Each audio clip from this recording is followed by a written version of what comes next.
Bachir, ou le Bachir en kabyle, est né le jeudi 30 avril 1896 à Ikeja, ancienne dénomination d'Akfadou, une commune mixte de la Soumane. Comme le Bachir n'a pas répondu à l'ordre d'appel pour effectuer son service militaire obligatoire, 2 gendarmes et le caïd sont venus le chercher chez lui dans son village d'Aït Saada.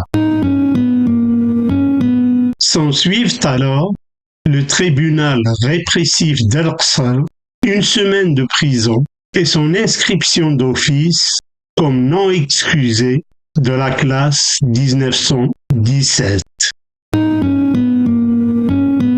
À compter du 15 février 1917, le Bachir est incorporé au 9e régiment de tirailleurs algériens sous le matricule E17 930 SRM 10355. Le 27 février 1917, il est envoyé en métropole.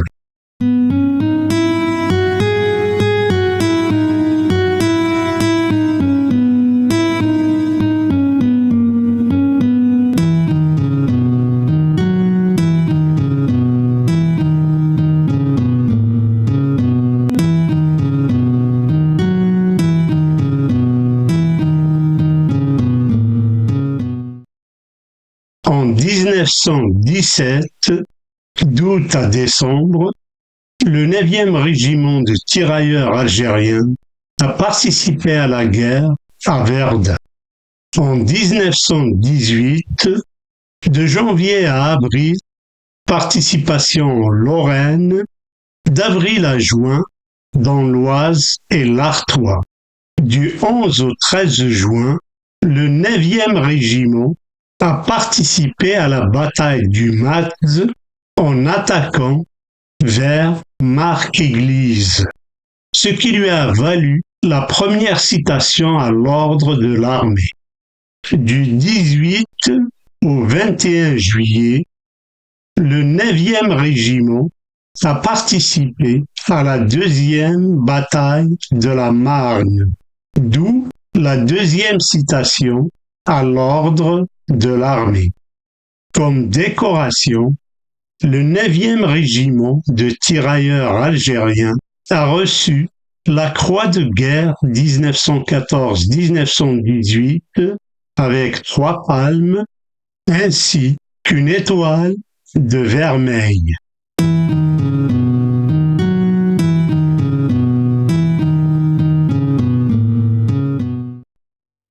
Blessé en août 1918, le Bachir a passé 6 mois à l'hôpital.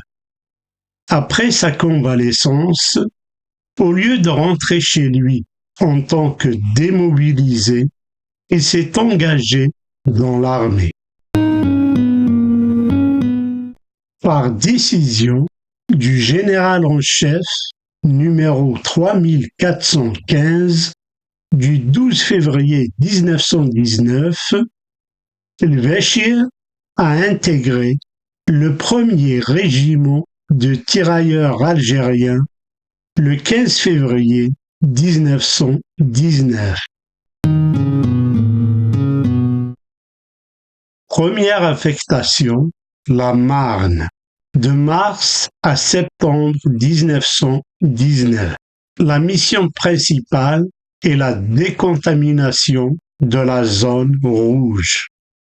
2e affectation, Salonique, d'octobre 1919 à février 1920. Mission, surveillance de l'ennemi, notamment turc.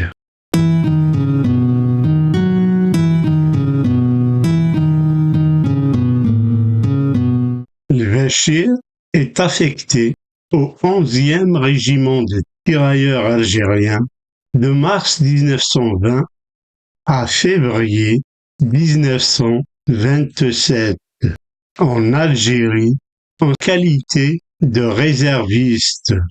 Puis, il est affecté au 7e régiment de tirailleurs algériens de mars 1927 à septembre 1931, toujours en Algérie et en tant que réserviste.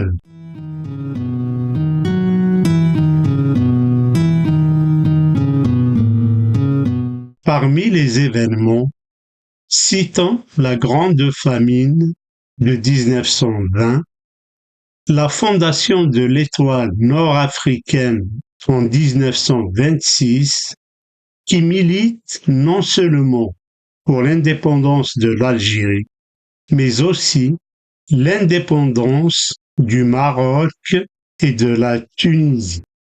Citons aussi la dissolution de l'ENA en 1929 au nom de la menace pour l'autorité de l'État.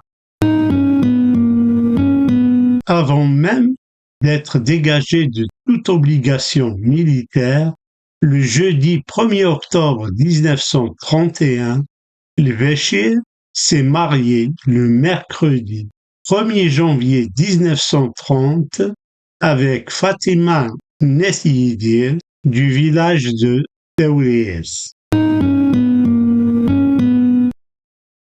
Ton garçon, comment vas-tu l'appeler? Mohamed, dit-il sans hésiter.